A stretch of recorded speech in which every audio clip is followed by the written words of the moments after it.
Good evening and welcome to News 10 on My Fox 10. A community is in mourning after 6 people, including 3 children, were killed in a school shooting yesterday.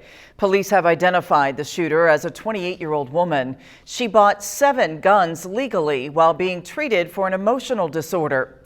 News 10's Kit Hanley has more on what our local gun stores do to monitor who's able to buy a gun. I went over to Top Guns in Terre Haute to see how a local store keeps guns away from people who shouldn't have them. According to the Gun Violence Archive, there have been 130 mass shootings in 2023. I think what is so shocking is that there's been one almost every day, and that just doesn't happen in other peer countries. Monday was the most recent.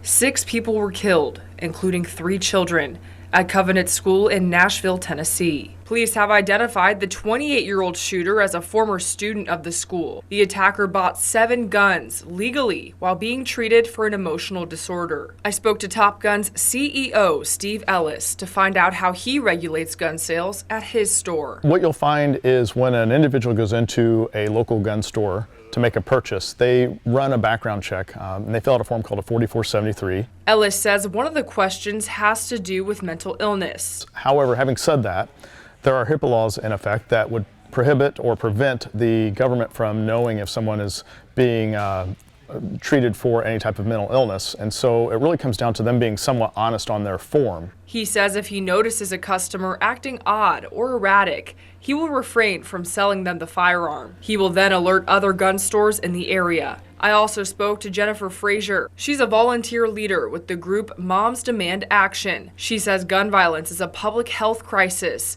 and that doctors need to be involved. So if there is somebody who maybe expresses an interest in doing something like this, then definitely that medical provider would take the time to let authorities know that this person might be a potential risk. Ellis feels if a 4473 form required mental health details, it could be infringing on a person's right to privacy. Are we opening Pandora's box to where we're allowing the public to know too much about our personal lives? It's a question that I'm not equipped to answer. According to Indiana law, there is no limit to how many guns a person can purchase at a time. The same goes for Tennessee. Frazier says it's important for gun owners to lock their guns, keep them out of reach of children, and if your child is going to a friend's house, ask them if they have a gun and where they store it. Reporting in the newsroom, Kit Hanley, News 10. And just today, a federal judge cleared the way to drop the minimum age for carrying a handgun without a permit in Tennessee to age 18. Until today's ruling, it was age 21.